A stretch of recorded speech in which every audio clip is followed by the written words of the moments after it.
ಎಲ್ರಿಗೂ ನಮಸ್ಕಾರ. ಇವತ್ತಿನ ಯೂಟ್ಯೂಬ್ ಸಂಚಿಕೆಗೆ ಸ್ವಾಗತ. ನನ್ನ ಹೆಸರು ಡಾಕ್ಟರ್ ಅರವಿಂದನ್ ಆರ್.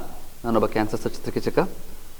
ಸೊ ಇವತ್ತು ಹೋದ ಸಲ ನಾವು ಕ್ಯಾನ್ಸರ್ ಬಗ್ಗೆ ಬೇಸಿಕ್ ಥಿಂಗ್ಸ್ ಅಂತಂದರೆ ಬೇಸಿಕ್ ಅದ್ರ ಬಗ್ಗೆ ಏನೇನು ಅರ್ಥ ಮಾಡ್ಕೋಬೇಕು ಅನ್ನೋದ್ರ ಬಗ್ಗೆ ಹೇಳಿದ್ದು. ಈ ದಿನ ನಾವು ಕ್ಯಾನ್ಸರ್ನ ಯಾವ ಥರ ನಾವು ಕಂಡುಹಿಡಿತೀವಿ ಅಥವಾ ಯಾವ ಟೆಸ್ಟ್ಗಳಿರುತ್ತೆ, ನಂತರ ಯಾವ ಥರ ಕೆಲವು ಸ್ಕ್ರೀನಿಂಗ್ ಅದು ಬರೋದಕ್ಕಿಂತ ಮುಂಚೆ ಯಾವ ಥರ ಕಂಡುಹಿಡ್ಕೋಬೋದು ಅಂತ ಅನ್ನೋದ್ರ ಬಗ್ಗೆ ಮಾತಾಡುವ. ಸೊ ಮೊದಲನೇದಾಗಿ ಟೆಸ್ಟ್ಗಳು, ಯಾವುದೇ ಥರ ಗಂಟು ಅಥವಾ ಯಾವುದೇ ಥರ ಕ್ಯಾನ್ಸರ್ ಇರಬಹುದು ಅಂತ ಅಂದ್ಕೊಂಡ್ರೆ ಅದನ್ನು ಯಾವ ಥರ ಟೆಸ್ಟ್ ಮಾಡ್ಬೋದು ಅಂತ. ಈ ಟೆಸ್ಟ್ಗಳನ್ನ ನಾವು 3 ವಿಧವಾಗಿ ಡಿವೈಡ್ ಮಾಡ್ಬೋದು. ಒಂದು ಸ್ಕ್ಯಾನಿಂಗ್ಗಳು, ಏನು ಎಕ್ಸ್ರೇ, ಅಲ್ಟ್ರಾಸೌಂಡ್ ಅಥವಾ CT ಸ್ಕ್ಯಾನ್, MRI ಅಂತೀವಲ್ಲ ಅದು. ಎರಡನೇದಾಗಿ ರಕ್ತದಲ್ಲಿ ಏನಾದರೂ ಅದರದ್ದು ಕಾರಣಗಳಿದೆ ಅಂತಂದರೆ ಅದನ್ನು ತಿಳ್ಕೊಳ್ಳೋಂಥದ್ದು. ಮೂರನೇದು ಬಂದುಬಿಟ್ಟು ಬಯಾಪ್ಸಿ ಅಥವಾ ಟಿಶ್ಯೂ ಬಯಾಪ್ಸಿ ಅಂತ ಅಂತೀವಿ. ಸೊ ಮೊದಲನೇದಾಗಿ ಸ್ಕ್ಯಾನಿಂಗಿಗೆ ಬಂದು ಮೋಸ್ಟ್ ಆಫ್ ದ ಕ್ಯಾನ್ಸರ್ಸ್ಗೆ, ಎಸ್ಪೆಷಲಿ ಬಾಯಿ, ಸ್ತನದ ಕ್ಯಾನ್ಸರ್, ಹೊಟ್ಟೆ ಕ್ಯಾನ್ಸರ್, ಅವಕ್ಕೆಲ್ಲದಕ್ಕೂ ಮೋಸ್ಟ್ ಆಫ್ ದ ಟೈಮ್ ಮೊದಲನೇದಾಗಿ CT ಸ್ಕ್ಯಾನನ್ನು ಯೂಸ್ ಮಾಡ್ತೀವಿ. CT ಸ್ಕ್ಯಾನ್ ಅಂತಂದರೆ ಇದೊಂಥರ ಎಕ್ಸ್ರೇ ಮಾಡೋದ್ರದ್ದೇ ಹೈಯರ್ ವೆರೈಟಿ. ಒಂದೇ ಸತಿ ಅಷ್ಟು ಜಾಗದ್ದು ಮಲ್ಟಿಪಲ್ ಎಕ್ಸ್ರೇಸ್ ತಂದು ಅದನ್ನು ರೀಕನ್ಸ್ಟ್ರಕ್ಷನ್ ಮಾಡಿಬಿಟ್ಟು ನಮಗೆ ಬೇಕಾಗಿದ್ದ ಥರ ಕನ್ಸ್ಟ್ರಕ್ಟ್ ಮಾಡಿ ನೀಟಾಗಿ ಎಲ್ಲಿ ಗೆಡ್ಡೆ ಇರ್ಬೋದು, ಅದು ಗೆಡ್ಡೆ ಇದೆಯಾ ಇಲ್ವಾ, ಎಲ್ಲಿರ್ಬೋದು, ಅದು ಪಕ್ಕಕ್ಕೆ ಎಷ್ಟು ಅಂಟಿದೆ, ಬೇರೆ ಕಡೆ ಎಲ್ಲರೂ ಹರಡಿದೆಯಾ ಅಂತ ಅಂದ್ಬಿಟ್ಟು ನೋಡ್ಬೋದು. ಅದು ಬಿಟ್ಟು ಅಲ್ಟ್ರಾಸೌಂಡ್ ಅನ್ನೋದು ಬೇಸಿಕ್ ಥಿಂಗ್. ಅದನ್ನು ಮೊದಲು ಏನಾದ್ರು ಇರ್ಬೋದು ಅಂತ ನೋಡ್ಲಿಕ್ಕೆ ಯೂಸ್ ಮಾಡ್ತೀವಿ, ಬಟ್ ಕ್ಯಾನ್ಸರ್ ಸ್ಟೇಜ್ ಮಾಡಲಿಕ್ಕೆ ಅದರಲ್ಲಿ ಕಷ್ಟ ಆಗ್ತದೆ.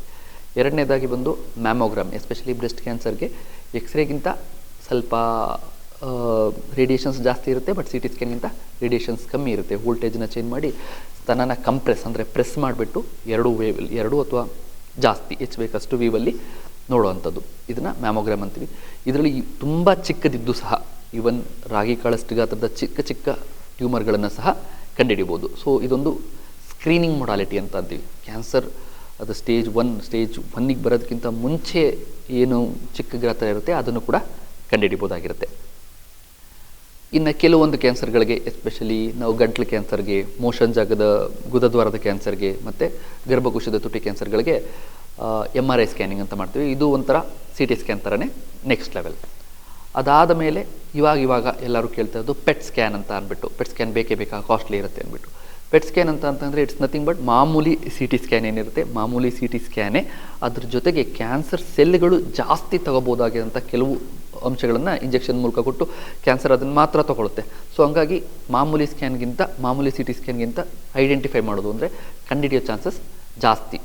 ಕಾಂಟ್ರಾಸ್ಟಿಂಗ್ ಅಂತಂದರೆ ನಾರ್ಮಲ್ ಸೆಲ್ಸ್ಗಿಂತ ಇವು ಜಾಸ್ತಿ ತಗೊಳ್ಳೋದ್ರಿಂದ ಈಸಿಯಾಗಿ ಕಾಣುತ್ತೆ. ಮತ್ತು ಒಂದೇ ಸ್ಕ್ಯಾನಿಂಗಲ್ಲಿ ತಲೆಯಿಂದ ಇಡಿಯಿಂದ ಮುಡಿ ತನಕ ಪೂರ್ತಿ ಒಂದೇ ಸ್ಕ್ಯಾನಿಂಗಲ್ಲಿ ನೋಡ್ಬೋದು. ಅದ್ರ ಜೊತೆಗೆ ನಾವು CT ಸ್ಕ್ಯಾನ್ನ ಕಂಬೈನ್ ಮಾಡ್ಬೋದು. ಹಂಗಾಗಿ CT ಸ್ಕ್ಯಾನ್ ಮತ್ತು ಪೆಟ್ ಎರಡನ್ನೂ ಒಟ್ಟಿಗೆ ಗೊತ್ತಾಗುತ್ತೆ. ಎಲ್ಲ ಕ್ಯಾನ್ಸರ್ಗಳಿಗೂ ಇದು ಬೇಕೇ ಬೇಕು ಅಂತ ಏನಿಲ್ಲ, ಆಯಿತಾ. ಕೆಲವು ಸತಿ ಎಸ್ಪೆಷಲಿ ಫಸ್ಟ್ ಸೆಕೆಂಡ್ ಸ್ಟೇಜ್ಗಳಲ್ಲಿ ಬೇಕಾಗೋದಿಲ್ಲ. 3ನೇ ಸ್ಟೇಜು 4ನೇ ಸ್ಟೇಜಲ್ಲಿ ಬೇರೆ ಕಡೆ ಹೋಗಿದೆಯಾ ಅಂತ ನೋಡಬೇಕು ಅಂದರೆ, ಮತ್ತು ಕೆಲವು ಕಡೆ ಬೇರೆ ಥರ ಟ್ರೀಟ್ಮೆಂಟ್ ಆಗಿತ್ತು ಅಂತಂದರೆ ಅದು ಕಲೆನಾ ಅಥವಾ ಕ್ಯಾನ್ಸರ್ ಅಂತ ಗೊತ್ತು ಮಾಡ್ಕೊಳ್ಳಿಕ್ಕೆ ಪೆಟ್ CT ಬೇಕಾಗುತ್ತೆ. ಎರಡನೇದಾಗಿ ಬಂದು ಟಿಶ್ಯೂ ಡಯಾಗ್ನೋಸಿಸ್ ಅಂತಂದರೆ ಕೆಲವು ಸೂಜಿ ಪರೀಕ್ಷೆಗಳು ಅಥವಾ ಒಂದು ಪೀಸ್ನ ತೆಗೆದು ಟೆಸ್ಟಿಗೆ ಕಳಿಸೋವಂಥದ್ದು. ಅದು ಕೂಡ ಕ್ಯಾನ್ಸರ್ನ ಗ್ಯಾರಂಟಿ ಮಾಡ್ಕೊಳ್ಳಿಕ್ಕೆ ಬೇಕೇ ಬೇಕಾಗುತ್ತೆ. ಕೆಲವು ಕ್ಯಾನ್ಸರ್ಗಳಲ್ಲಿ ಅದನ್ನು ಮಾಡ್ದಲೇ ಬರೀ ಸ್ಕ್ಯಾನಿಂಗ್ ಮೇಲೆ ನೋಡಿಬಿಟ್ಟು ಚಿಕಿತ್ಸೆನ ಸ್ಟಾರ್ಟ್ ಮಾಡ್ಬೋದು. ಎಸ್ಪೆಷಲಿ ಕಿಡ್ನಿ ಕ್ಯಾನ್ಸರ್ ಇರ್ಬೋದು ಅಥವಾ ಲಿವರ್ ಮತ್ತು ಪ್ಯಾಂಕ್ರಿಯಾಸ್ ಯಕೃತ್ತಿನ ಕ್ಯಾನ್ಸರ್ ಅಂತೀವಿ, ಅದರಲ್ಲಿ ಎಲ್ಲ ಸತಿ ಅವಶ್ಯಕತೆ ಇರೋದಿಲ್ಲ. ಮೂರನೇದಾಗಿ ಬಂದು ರಕ್ತ ಪರೀಕ್ಷೆಗಳು. ಆಪ್ರೇಷನ್ಗೆ ಅಥವಾ ಕೀಮೋಥೆರಪಿ ಕೊಡಲಿಕ್ಕೆ ಅಂತ ಅಂದ್ಬಿಟ್ಟು ಫಿಟ್ನೆಸ್ ನೋಡಲಿಕ್ಕೆ ಅಂತ ಮಾಡುವಂಥ ಬ್ಲಡ್ ಟೆಸ್ಟ್ಗಳೇ ಬೇರೆ. ಇನ್ನು ಕೆಲವನ್ನ ಟ್ಯೂಮರ್ ಮಾರ್ಕರ್ ಅಂತೀವಿ.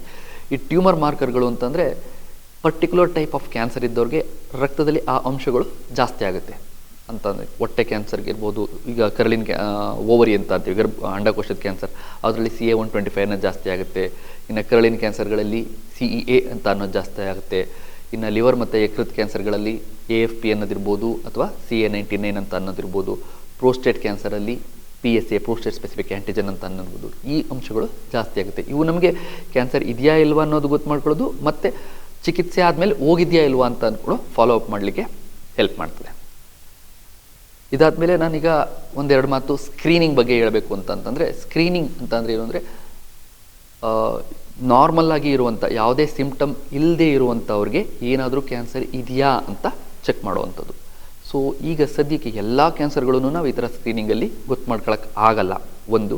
ಎರಡನೇದು, ಅದು ಕೂಡ ಲಾಜಿಕ್ ಇಲ್ಲ ಅಂತಂದರೆ ಕೆಲವು ಸುಮ್ಮನೆ ಟೆಸ್ಟ್ ಮಾಡಿಸೋದ್ರಿಂದ ಭಯ ಜಾಸ್ತಿ ಆಗುತ್ತೆ, ಅನ್ನೆಸೆಸರಿ ಇಂಟರ್ವೆನ್ಷನ್ ಜಾಸ್ತಿ ಆಗುತ್ತೆ. ಅವೆಲ್ಲನೂ ಬಿಟ್ಟು ನೋಡೋದು ಅಂತಂದರೆ ಯಾವುದರಿಂದ ಬೆನಿಫಿಟ್ ಇದೆ ಅಂತ ನಾನು ನೋಡಿದ್ರಲ್ಲಿ ನಾವಾಗೆ ಟೆಸ್ಟ್ ಮಾಡ್ಕೊಳ್ಳೋದು ಅಂತಂದರೆ ಬಾಯಿಯ ಕ್ಯಾನ್ಸರ್ಗಳು.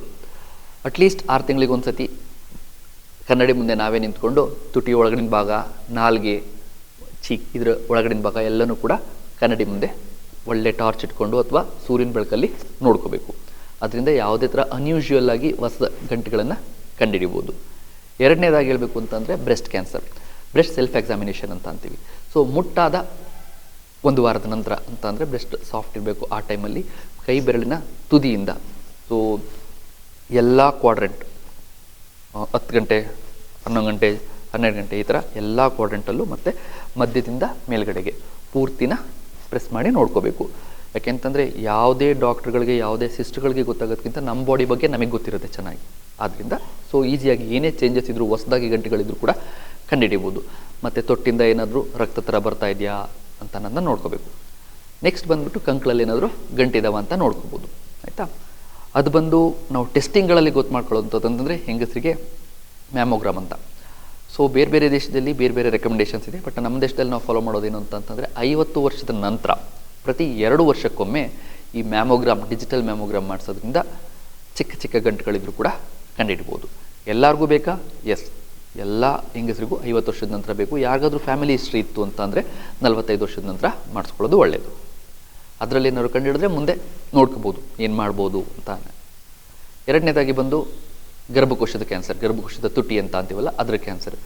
ಆ ಕ್ಯಾನ್ಸರ್ಗೆ ಎಲ್ಲ ಹೆಂಗಸರು 30 ವರ್ಷದ ನಂತರ, 29ರಿಂದ 30 ವರ್ಷದ ನಂತರ ಪ್ರತಿ 3 ವರ್ಷಕ್ಕೊಮ್ಮೆ, ಅಥವಾ ಇನ್ನೊಂದು HPV DNA ಮಾಡೋದಾದರೆ 5 ವರ್ಷಕ್ಕೊಮ್ಮೆ, ಇಲ್ಲಾಂದರೆ 3 ವರ್ಷಕ್ಕೊಮ್ಮೆ ಪ್ಯಾಪ್ ಸ್ಮಿಯರ್ ಅಂತ ಮಾಡಿಬಿಟ್ಟು ನೋಡಿಕೊಂಡ್ರೆ ಅದು ಬರೋದಕ್ಕಿಂತ ಮುಂಚೆನೇ, ಈವನ್ ಸ್ಟೇಜ್ 1ಗಿಂತ ಮುಂಚೆ ಅಂತ ಅಂದರೆ ಕ್ಯಾನ್ಸರ್ನ ಹಾಸ್ಪಿಟ್ಲು ಅಂತ ಅಂದ್ಕೊಂಡ್ರೆ ಇದು ಹಾಸ್ಪಿಟ್ಲ್ ಗೇಟು, ಅಲ್ಲಿದ್ದಾಗಲೇ ನಾವು ಕಂಡುಹಿಡಿಬೋದು.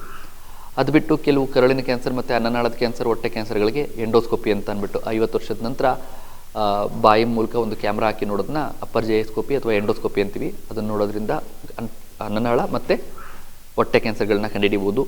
ಇನ್ನು ಮೋಷನ್ ಜಾಗದಿಂದ ಅದೇ ಥರ ಕ್ಯಾಮ್ರಾ ಹಾಕಿ ನೋಡೋವಂಥದ್ದನ್ನ ಕೊಲೊನೋಸ್ಕೋಪಿ ಅಂತ ಅಂತೀವಿ.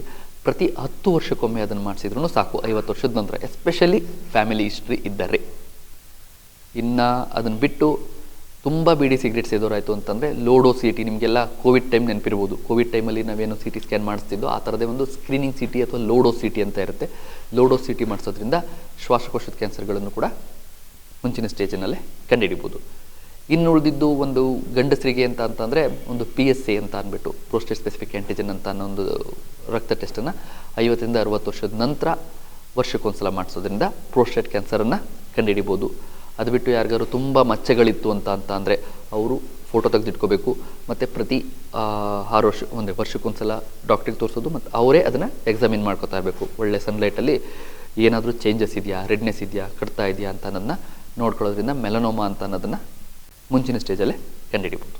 ಇಷ್ಟು ಮಾತಾಡಲಿಕ್ಕೆ ಅವಕಾಶ ಕೊಟ್ಟಂಥ IMA ಮತ್ತು IMA ಅಧ್ಯಕ್ಷರಾದಂತಹ ಡಾಕ್ಟರ್ ರವಿ ಸರ್ಗೆ ಮತ್ತು ಕಾರ್ಯದರ್ಶಿಗಳಾದಂಥ ಡಾಕ್ಟರ್ ಸುಬ್ರತಾ ಮ್ಯಾಮ್ಗೆ ನನ್ನ ಧನ್ಯವಾದಗಳು. Thank you.